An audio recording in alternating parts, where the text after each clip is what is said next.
খাবার খেতে খেতে টিভি বা মোবাইল ফোন দেখা জায়েজ আছে কিনা? কোন মহিলা তার উত্তরাধিকার সম্পত্তি সম্পূর্ণ আল্লাহর রাস্তায় দান করতে পারবেন কিনা? বিশেষ দ্রষ্টব্য, ওই মহিলার 2 ছেলে এবং 2 মেয়ে রয়েছেন।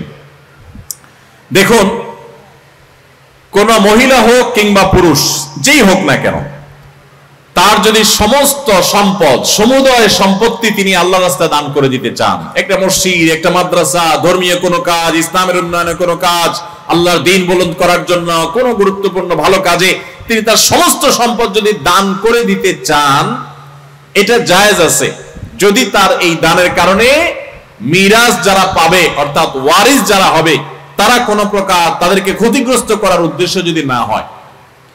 আপনার সম্পদ সবটুকু আপনি দান করলে জায়েজ আছে, তবে উত্তম হলো নিজের পরিবারের সদস্য, বিশেষ করে রক্ত সম্পর্কীয় যারা ওয়ারিস, ছেলে মেয়ে, এরকম ওয়ারিসদের জন্য কিছু সম্পদ রেখে যাওয়া, এটাই হলো উত্তম। নবী করিম সাল্লাল্লাহু আলাইহি ওয়াসাল্লাম একজন সাহাবীকে বলেছেন যে তোমার ওয়ারিসদের জন্য, ওয়ারিসদেরকে ধনী করে রেখে যাওয়া, সচ্ছল করে রেখে যাওয়া, যাতে কারোর কাছে হাত পাততে না হয়, এটা অধিকতর উত্তম তাদেরকে গরিব করে রেখে যাওয়ার চাইতে। এখন কেউ যদি তার সমুদ্র সম্পদ দান করে দিলে সন্তানরা গরিব হয়ে যাবে, অভাবী হয়ে যাবে, অসহায় হয়ে যাবে এবং ওদের কাছে ছোট হয়ে যাবে, তাহলে সেক্ষেত্রে সেটা কিন্তু অনুচিত কাজ হবে, অনুত্তম। কিন্তু করলে সেটা জায়েজ হবে এবং এটা হারাম হবে না। বিশেষ করে যদি এমন হয় যে সন্তানদের আরো আছে, তারা চলতে পারবে, সলভেন্ট, শিক্ষিত, স্বাবলম্বী, নিজের পায়ে যে দাঁড়িয়ে গেছে, তাহলে সমস্ত সম্পদ যদি কেউ দান করতে চায় সেটা কি হবে না? গুনাহ হবে না। কিন্তু যদি ওসিয়ত করতে চায় সেটা ভিন্ন বিধান আসবে। ওসিয়ত করতে চাইলে পরিষ্কারভাবে নবী সাল্লাল্লাহু আলাইহি ওয়াসাল্লাম হাদিস রয়েছে, 3 ভাগের 1 ভাগ সমুদয় সম্পদের 1/3 ওসিয়ত কার্যকর হবে। তিনি যদি বলেন আমার সমস্ত সম্পদ দিয়ে গেলাম, 3 ভাগের 1 ভাগ এর মধ্যে ওসিয়ত কার্যকর হবে, আর বাকি 2 ভাগ ওয়ারিস এবং জীবিত আত্মীয়স্বজন যাদের হক আছে তাদের মধ্যে বন্টন করা হবে। আমার কিছু বন্ধুরা ঈদের বকশিশ দিয়ে অনলাইনে জুয়া খেলে সব টাকা নষ্ট করে নিজেদের টাকাও ধ্বংস করেছে, তারা এই মাহফিলেই উপস্থিত আছে, তাদের হেদায়েতের উদ্দেশ্যে কিছু বলবেন? মাশাআল্লাহ, আসামি হাজির একেবারে।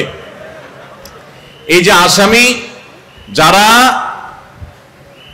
ঈদের বকশিশের টাকা দিয়ে কি করেছে,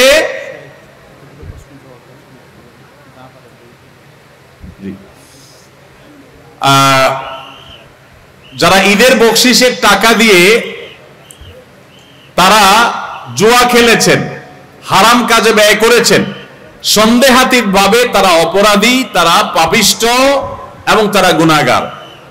আমাদের যে সমস্ত যুবক বন্ধুরা এই সমস্ত হারাম কাজে লিপ্ত হয়েছেন, অন্যায় কাজে লিপ্ত হয়েছেন, তাদের উচিত তওবায়ে নাসুহা করা, তাদের উচিত অন্যায় থেকে ফিরে আসা, তাদের উচিত আল্লাহর কাছে ইস্তেগফার করা।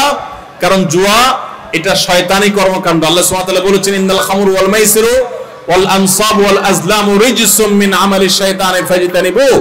নিশ্চয়ই শয়তানের কর্মকাণ্ড হলো মদ এবং জুয়া, এই বিষয়গুলো। ঘরে কোরআন রেখে স্বামী স্ত্রী সহবাস করা যাবে কিনা? ঘরে কোরআন থাকলে স্বামী স্ত্রী সহবাস তো অবশ্যই করা যাবে, এর কারণে কোনো গুনাহ হবে, হারাম হবে, ব্যাপারটা সেরকম না। এগুলো আমাদের অনেকের কুসংস্কারের জন্য বিশ্বাস মাত্র। খাবার খেতে খেতে টিভি বা মোবাইল ফোন দেখা জায়েজ আছে কিনা? দেখুন, এটা তো এখন একটা কমন একটা বিষয় হয়ে গেছে না? আমরা সবাই কম বেশি এই রোগের রোগী। দেখুন, খাবার খেতে খেতে টেলিভিশন বা মোবাইলের স্ক্রিনে যদি হালাল কিছু দেখেন, ভালো কিছু দেখেন, তাহলে সেটা হারাম হবে না।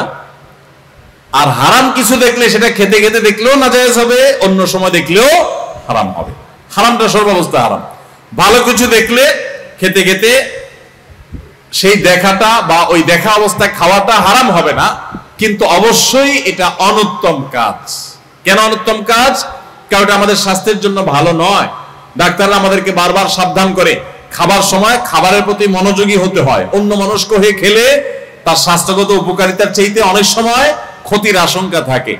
তো এই জন্য এটা এমনিতে অনুচিত। তাছাড়া এটা নেশার লেভেলে চলে গেলে, এডিকশনের লেভেলে চলে গেলে, আসক্তির লেভেলে চলে গেলে তখন মানুষ এরকম করে। সেজন্য যথাসম্ভব এই বদভ্যাস থেকে আমাদের দূরে সরা উচিত। অনেকে আছে বাচ্চাকে মোবাইল না দেখাইলে, কার্টুন না দেখাইলে, ভিডিও না দেখাইলে বাচ্চা খায় না। আছে না নাই?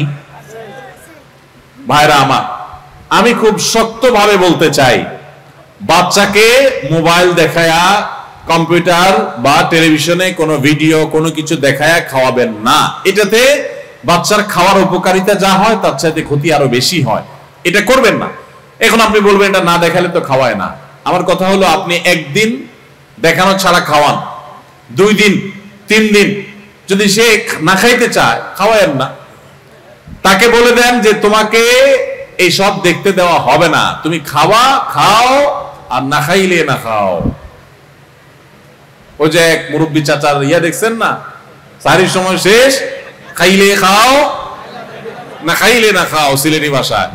তো বাচ্চারে বলবেন যে বাচ্চা শোনো, কোনো মোবাইল টোবাইল দেখানো হবে না, খাইলে খাও না খাইলে না খাও। বাচ্চা দেখবেন একদিন খাবে না, দ্বিতীয় দিন খাবে না, তৃতীয় দিন খাবে না, এরপরে দেখবেন এক সময় ও খাবে, ওর বাপ মা 14 গোষ্ঠী একসাথে খাবে। খাবে না মানে আপনি আবার মনে করবেন যে হুজুর তাহলে বাচ্চা মরে যাবে না। না, এত সোজা না মানুষের মরণ। 2, 4, 5, 7 দিন না খাইলে মানুষ মরে না, এত সোজা না। যখন ঠেলায় পড়বে দেখবেন ও খাবে, ওর বাপ মাও সাথে খাবে। এগুলো সব আমাদের হীনমন্যতার কারণে হয়েছে যে বাচ্চা হুজুর মোবাইল না দেখালে খায় না। কে বলেছে আপনাকে? আলহামদুলিল্লাহ, আমি তো আমার ফ্যামিলিতে দেখি কই বাচ্চাদের মোবাইল দেখানো খাওয়ানো হয়, তারা খুব ভালো করে খায়। এই জন্য সৎ সাহস দরকার। বাচ্চাদের মোবাইল আসক্তি থেকে তাদেরকে বাঁচাবার জন্য নিজেরা মোবাইল আসক্তি থেকে দূরে সরতে হবে। আপনি সারাদিন ভূতের মতো মোবাইলে ডুব দিয়ে থাকবেন আর বলবেন হুজুর একটা দোয়া লিখে দেন, তাবিজ লিখে দেন, বাচ্চা যেন মোবাইল আসক্তি দূর হয়ে যায়। সম্ভব না। তাবিজ তো আপনার হাতে, আপনার কাছে। আপনি নিজে ছেড়ে দেন, বাচ্চা এমনিতে কি হবে, মানুষ হয়ে যাবে ইনশাআল্লাহ। সারাদিনে সবচেয়ে বেশি যে পাপ, যে কবিরা গুনাহ আমাদের দ্বারা হয়, তার ভিতরে একেবারে শীর্ষস্থানীয় কবিরা গুনাহ হলো এই গীবত। যদি কাউকে বলেন আপনি ভাই গীবত করেন না, তখন বলবে ভাই এটা আমি তার সামনেও বলতে পারবো। আপনি কি মনে করছেন? তো সামনে বলতে পারবেন আপনি, এত বড় বেটাগিরি আপনার জাহির করার ক্ষমতা যদি থাকে, তাহলে পিছনে কেন বলতেছেন? সামনে বলেন, সেটা জায়েজ আছে, পিছনে বলা জায়েজ নাই। সামনে সুন্দরভাবে বলেন যাতে তার সংশোধন হয়। দেখুন ইসলাম কেন গীবতকে নিষেধ করেছে জানেন? গীবতের মাধ্যমে সামাজিক বিশৃঙ্খলা তৈরি হয়, অশান্তি তৈরি হয়, সম্প্রীতি বিনষ্ট হয়, সমাজ অশান্তির দিকে ধাবিত হয়। কিভাবে? একটা মানুষ খারাপ কাজ করেছে, তার অগোচরে আরেকজনের কাছে যদি তার দোষের কথা বলেন, তাহলে এই লোকটার দোষ কি সংশোধন হয়ে যাবে? যাবে না। বরং কি হবে, অন্যান্য লোক যাদের কাছে তার বদনামি করলেন, ওই লোকগুলো যার গীবত করেছেন তার সম্পর্কে ভুল ধারণা তৈরি হবে, জেদ তৈরি হবে, ঘৃণা তৈরি হবে, সমাজে তাদের মধ্যে দূরত্ব তৈরি হবে। তাহলে সংশোধন তো হলোই না, বরং তার দোষগুলো মানুষের কাছে বলে বলে বলে বলে তার অনেক ক্ষেত্রে সংশোধন হওয়ার পথ আপনি আরো রুদ্ধ করে দিলেন। গোটা সমাজের মধ্যে আপনি নোংরামি ছড়ায় দিলেন। আর যদি তার সামনে বলেন, তাহলে সেক্ষেত্রে কি হবে, ওই লোকটা তার দোষের কথা শুনে যদিও সে চেতে যায় বা উপর দিয়ে মনে কষ্ট জাহির করে, ভেতরে সে ঠিকই অনুভব করবে যে আমার তো এই দোষটা আসলে থাকা উচিত না। তাহলে তার সংশোধনের একটা সম্ভাবনা তৈরি হবে, সমাজ ভালো কিছু দেখবে। এজন্য ইসলাম বলে মানুষের প্রশংসা করবেন পেছনে আর বদনাম করবেন সামনে। প্রশংসা হবে কোথায়? মানুষের প্রশংসা করতে হয় তার সামনে না পিছে, তার অগোচরে। আর তার দোষ থাকলে সে দোষের চর্চা করতে হয়, সমালোচনা করতে হয় সামনে না পিছে? সামনে। কেন? কারণ সামনে দোষের কথা বললে তার সংশোধন হবে, আর সামনে যদি প্রশংসা করেন তাহলে তো সে ফুলে যাবে, অহংকারী হয়ে যাবে, মনে করবে আমি অনেক কিছু হয়ে গেছি। তখন অহংকারী মানুষ সমাজে বাড়লে সমাজ কি সুখী হবে না অসুখী হবে? আজকে আমাদের সমাজে এত মাস্তানি, এত মাতবরি, এত গুন্ডামি, এত টাকার বাহার, এত অস্ত্রের ঝনঝনানি, এত শক্তি প্রদর্শনের যে অসুস্থ প্রতিযোগিতা, এগুলো অহংকারের কারণে হয়ে থাকে। মানুষ যদি বিনয়ী হয়, ভদ্র হয়, ভালো মানুষ হয়, তাহলে সে তো অহংকার করবে না, সে তো মাস্তানি দেখাবে না, গায়ের জোর দেখাবে না, সে তো পেশি শক্তি প্রদর্শন করবে না। ইসলাম সেজন্য মানুষকে সামনে প্রশংসা করতে নিষেধ করে। সামনে প্রশংসা করলে মানুষ অহংকারী হয়ে যায়, ফুলে যায়, দাম্ভিক হয়ে যায়, এবং তার কারণে সমাজ অশান্তির দিকে ধাবিত হয়। আর পেছনে প্রশংসা করলে লাভ কি হয়, যে এই লোকটার প্রশংসা যখন আপনি পেছনে করবেন, যাদের কাছে করবেন তারা তার সম্পর্কে সুধারণা তৈরি হবে, ভালোবাসা তৈরি হবে, সম্প্রীতি তৈরি হবে। মাশাআল্লাহ, তার ভিতরে এই গুণটা আছে, আমার জানা ছিল না, তাহলে তার প্রতি একটা হৃদ্যতা তৈরি হবে। এর মাধ্যমে সমাজে একটা সুন্দর আবহাওয়া তৈরি হবে। এজন্য ইসলাম বলে মানুষের দোষ বলবেন সামনে, গুণ বলবেন পেছনে। কিন্তু এই কাজটা করতে বিরক্ত লাগে।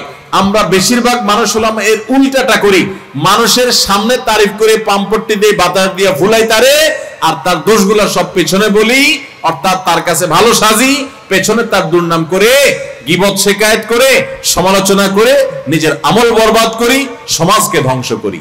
ঠিক না ঠিক? এজন্য ভাইরা, গীবত জঘন্য অপরাধ। সারাদিনে সবচেয়ে বেশি যে পাপ, যে কবিরা গুনাহ আমাদের দ্বারা হয়, তার ভিতরে একেবারে শীর্ষস্থানীয় কবিরা গুনাহ হলো এই গীবত। ঘরে ঘরে, জনে জনে এই গীবত হয়। অনেক সময় গীবত যে করি আমরা টেরও পাই না। ইসলামের নামে গীবত অনেক সময় করি আমরা। ইসলামিক বিভিন্ন গ্রুপ, বিভিন্ন দল, বিভিন্ন মত, বিভিন্ন বলয়, বিভিন্ন গোষ্ঠী, তাদের মধ্যে দেখবেন একদল আরেক দলের অমুকের বিরুদ্ধে তমুকের বিরুদ্ধে ব্যক্তিগত বিষয়গুলো নিয়ে তারা রসিয়ে রসিয়ে গল্প করে করে তারা সমালোচনা করছেন। শয়তান তাদেরকে বুঝতেও দিচ্ছে না যে তারা কবিরা গুনাহে লিপ্ত হয়েছে। আছে না নাই?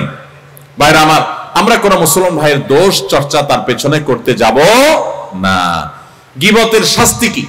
শাস্তি হলো, আপনারা মেরাজের সে হাদিসটি অনেকেই শুনেছেন। প্রিয় নবী সাল্লাল্লাহু আলাইহি ওয়াসাল্লাম মেরাজে যখন গিয়েছেন, তখন সেখানে তিনি দেখেছেন কিছু জাহান্নামী মানুষের শাস্তির চিত্র। ভয়াবহভাবে তাদের কিছু শাস্তির চিত্রকে আল্লাহ রাব্বুল আলামিন নবী সাল্লাল্লাহু আলাইহি ওয়াসাল্লামকে দেখিয়েছেন। প্রশ্ন উঠতে পারে, জাহান্নামে তো এখনো কেউ যায় নাই, কিভাবে এত সকাল তিনি জাহান্নামের শাস্তির চিত্র দেখেছেন? উত্তর হলো, গায়েব এবং অদৃশ্যের জগতের পুরো পরিস্থিতিটা আসলে কেমন এটা আল্লাহ তাআলা ভালো জানেন। তবে সম্ভাব্য একটা রূপ এমন হতে পারে যে হয়তোবা সেটা ছিল ডামি, যে এরকম হবে তেমনটি আল্লাহ তাআলা তার নবীকে দেখিয়েছেন। তো তিনি এরকম শাস্তিগুলোর ভিতরে একটা দেখেছেন যে কিছু লোক, তাদের কিছু নখ আছে, এই নখগুলো সাধারণ নখের মতো না, এগুলো সবগুলো হলো পিতলের, অত্যন্ত শক্ত। এই নখগুলো অত্যন্ত ধারালো। এই নখগুলো দিয়ে তারা তাদের নিজেদের মুখ এবং নিজেদের বুককে তারা ছিঁড়ে শেষ করে ফেলছে, রক্তাক্ত করে ফেলছে। এটা যে তারা সাধে করছে তা না, অর্থাৎ এটা অটো হয়ে গেছে, স্বয়ংক্রিয়ভাবে হচ্ছে, তাদের নিজের ইচ্ছার বাইরেই হচ্ছে। নিজের শরীরকে নিজে, ছোট ছোট বাচ্চা যেরকম নিজে না বুঝে খামচি দিয়ে নিজের চেহারাকে লাল করে ফেলে, রক্তে রক্তিম করে ফেলে, ঠিক এমনি ভাবে জাহান্নামীদের মধ্যে কিছু জাহান্নামী, তারা তাদের নিজেদের ধারালো এবং তামার তৈরি নখ দিয়ে আল্লাহ তাআলা তাদেরকে শাস্তি দিবেন, যে অটোমেটিক তাদের নিজেদের মুখ, তাদের বুককে তারা ছিঁড়ে ফেলবে, রক্তাক্ত হবে, জ্বলতে থাকবে, ব্যথায় কাতরাতে থাকবে, আবার করতে থাকবে, এটা তাদের হাতে থাকবে না। এই শাস্তিগুলো যখন হচ্ছিল, নবী সাল্লাল্লাহু আলাইহি ওয়াসাল্লাম জিজ্ঞাসা করেছিলেন জিবরিলকে, ভাই জিবরিল, এই কঠিন শাস্তির মুখোমুখি যাদের করা হয়েছে, এই লোকগুলোর অপরাধ কি ছিল? তখন জিবরিল নবী সাল্লাল্লাহু আলাইহি ওয়াসাল্লামকে জানিয়েছেন, এদের অপরাধ ছিল তারা দুনিয়াতে মানুষের পেছনে গীবত করে বেড়াতো। এই জন্য গীবতের গুনাহ থেকে বেঁচে থাকবো তো ইনশাআল্লাহ। আল্লাহ তাআলা আমাদের সবাইকে তৌফিক দান করুন।